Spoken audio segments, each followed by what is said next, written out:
It's moist, it's tender, it's got the cream cheese frosting. Hey friends, I hope your week is off to a great start. Today we're going to be trying out another recipe from Claire Saffitz's Cookbook Dessert Person. This is her carrot and pecan cake. So I am a huge fan of carrot cake, and the last time I had one was actually Solus pistachio cardamom carrot cake, which was nearly a year ago. I've definitely been craving this, and with Easter right around the corner, it feels like the perfect time to have a carrot cake. So without any further ado, let's get right into it. To start with, I've got a few things prepped. So I do have my carrots grated. I used the large holes of a box grater and grated up about 5 large carrots. I've also got my buttermilk at room temperature. This has been sitting out for a good 6 hours, so it feels really like nothing at this point. And now let's prep our ginger. So we need a tablespoon in total. So I've been doing my ginger this way for a while now, ever since seeing a video with Chris and Andy where they both mentioned the bitter flavors that are in ginger directly below the skin. So now I just cut it off with a knife. And with our ginger nicely squared up, I'm just going to take a microplane and grate this finely. All right, and I think this looks like about a tablespoon. And I came up just a little bit short, so let's do that all over again. And that's a perfect tablespoon. And so into the shredded carrots, we're going to add the freshly grated ginger along with our buttermilk and some good quality vanilla extract. And we'll just give this a quick stir to get everything coated and let the flavors kind of meld together a little bit. I probably could have used a slightly larger bowl. I feel like this is becoming a recurring theme here with me not using the appropriate size tool, but live and learn, or live and not learn, I guess in my case. And all of the carrots here look pretty well coated in that buttermilk and the ginger, so we can set this aside and just hang out until we're ready for it. So here I've got some pecans that I toasted at 350 degrees for about 8.5 minutes.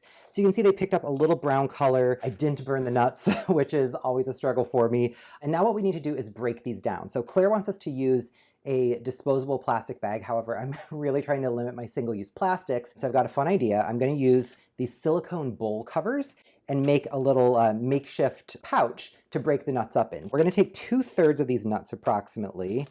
So I'll just eyeball it here. So this first 2/3 of the nuts, we're going to break up just into kind of small chunky bits. We don't want this to be powder. These are going to be the nut fragments that are mixed throughout the cake. So we can leave them a little bit big. So I'm just going to cover this with my bowl cover. And then I've got a brand new rolling pin. Based on Claire's recommendation, I got one of these dowel style. So this is its first trip out of the pantry.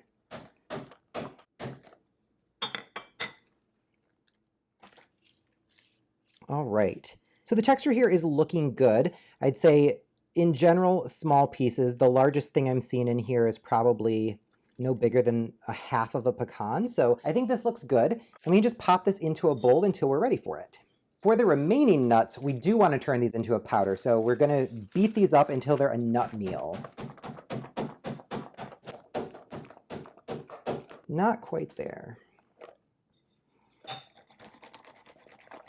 Ooh. That worked a lot better. So you can see the texture here. It's super crumbly. It's really fine. For the dry ingredients, I've got a large bowl here with some AP flour. And to that, we're going to add our nut meal, along with ground cinnamon, baking powder, kosher salt, baking soda, ground cloves, and ground ginger. And we'll just whisk this together to combine.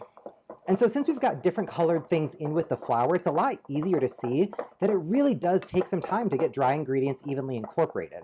So I normally whisk my dry ingredients for about a full minute. We are in good shape and we can move on to the wet ingredients. So as we assemble the wet ingredients, we're going to do it in our stand mixer because we need to beat the eggs and sugar until ribbon stage. I've got my room temperature eggs going in, along with granulated sugar and dark brown sugar.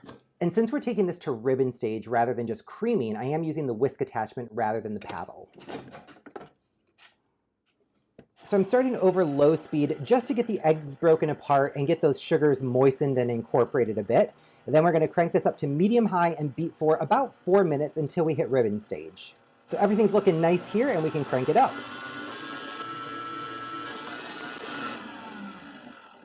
All right. And we've been mixing for exactly 4 minutes, and let's see if we're at ribbon stage here. So you can see that this is kind of slowly dissolving back in. So it has a nice thickness, there's some good body in there. So this is exactly what we're looking for, and we're ready to add in the oil. So we're going back over medium-high speed, and we're gonna slowly stream in our neutral oil. And we don't wanna break the emulsion, so I am pouring quite slowly here. This took me nearly 3 full minutes to get this oil incorporated into the batter. So take your time here. If you go too quickly, you're going to break the emulsion. All right, perfect. So now that we've got the oil fully incorporated, you can tell that the volume here has deflated slightly, but it's still super thick and luscious and rich looking. And with that, our whisk has completed its job for the day. So we're going to switch it out for the paddle attachment with the scraper beater just to make sure that everything is getting evenly incorporated. So we'll slot that on. And we'll mix this over low speed following the alternating creaming method. So we're going to be starting and ending with dry ingredients in 5 additions. First up, we're adding in 1/3 of the dry ingredients. So now we'll add in half of the carrot mixture, another 1/3 of the dry, adding in the remainder of our carrots, and the last of our dry. And we're mixing that just until the last bit of flour is incorporated. Perfect. And then lastly, we're going to finish this by hand, adding in the coarse nuts that we prepped earlier. We'll just fold this around a few times to get that evenly incorporated. And we're making this today as a 3-layer cake. So I've got my 3 8-inch cake pans prepped, greased with some vegetable oil, and lined with parchment paper.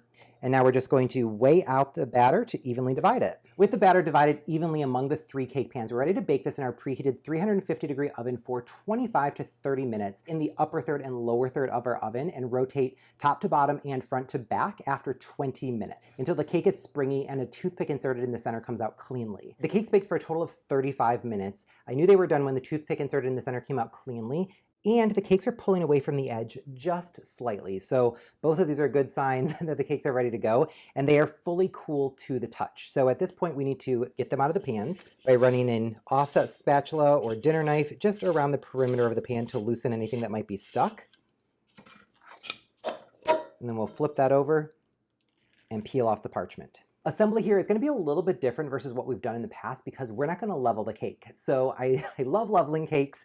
However, carrot cake is generally too tender to level. You're going to set yourself up to have a crumbly situation. Plus, we've got nuts in here. So if you're cutting your knife through and hit a nut, it's going to be a mess. That's what she said. Excuse me? That's what she said. We're just leaving these intact, and we'll deal with the slight little bit of irregularity. Fortunately, the dome on these isn't too big, so I'm not overly concerned. So I've got my first layer of cake on my cake round, just to make it easier to chill the cake after we crumb coat it. One departure from Claire's instructions, she wanted this bottom layer upside down, so the dome would have been on the bottom.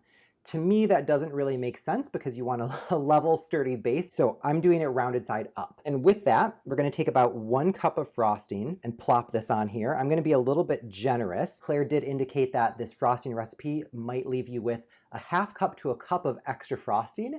And so to that I say, challenge accepted. I am not going to have leftover. I'm going to use, I bought this baby spatula. I guess we'll let him have his day in the sun. So I'm just going to spin this around and nudge the frosting out to the edges here. Take our next cake, and I'm gonna go, you know what?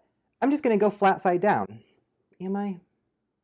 Yeah, I'll go dome up again. Place this on, give it a little turn around just to make sure that it's evenly on there. Take our next cup of frosting approximately, and the final layer on top. Give it another little spin just to make sure. And then for the crumb coat, we're doing about 1.5 cups of frosting on the top here. And gosh, you guys, I don't know if you can hear the car alarm going off.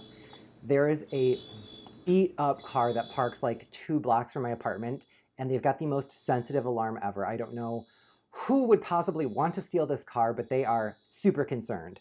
So since we didn't level our cakes, there is a gap where the 2 cakes meet. So I'm just taking a little bit of frosting and smushing it into that gap to ensure that we've got full coverage of frosting and no bare spots inside of our cake. All right, so we've got the crumb coat all on here, and now we just need to remove some of this excess frosting just so that it sets up a little bit more quickly. So I'm taking my bench scraper and just holding it perpendicular to the cake, and we'll spin this around just to remove any of the excess frosting. And then since this excess frosting has crumbs in it, we're isolating that from our general population of nice frosting. And anytime you scrape the edges, you want to pull the excess back in toward the center on the top. And similarly, if you're leveling off the top, you're going to knock stuff down onto the side. So just make sure you're not leaving any ridges behind. That might be difficult to cover at a later time. All right, cool. So I am happy with how this is looking for a crumb coat, so I'm going to pop this into the refrigerator for about 15 to 20 minutes until the surface of the icing is firm to the touch and doesn't leave residue when you touch it. Our crumb coat's been chilling in the refrigerator for just over 20 minutes at this point, and you can see no residue coming off, so we are ready to frost the cake. So I do have quite a lot of frosting, so I'm going to pile on all of our leftover frosting, and if it's too much, we can always scrape some off. All right, so I like to put everything on the top and then let gravity kind of help me out, covering the sides. So I'm just doing some casual swooshes on the top here. Since this cake is having a little bit of a dome, I don't want to try to do anything smooth because that'll just look silly. So I generally like how the top is looking right now. I'm just going to do some swirls and squiggles here. Cool. All right, so this is the end result. Overall, really happy with the appearance of this. I'm going to pop this into the refrigerator just for about 10 minutes to let the frosting firm up slightly, and then we'll dig in. I let the cake chill in the refrigerator for about 10 minutes before cutting myself a slice, and this is the end result. So you can see we've got a generous amount of frosting on both the top and the back side here. Between the layers, it's a little bit light toward the center where we had the cake domes, but overall, pretty happy with the way this is looking. So I'm super eager to dig in. Let's give it a taste.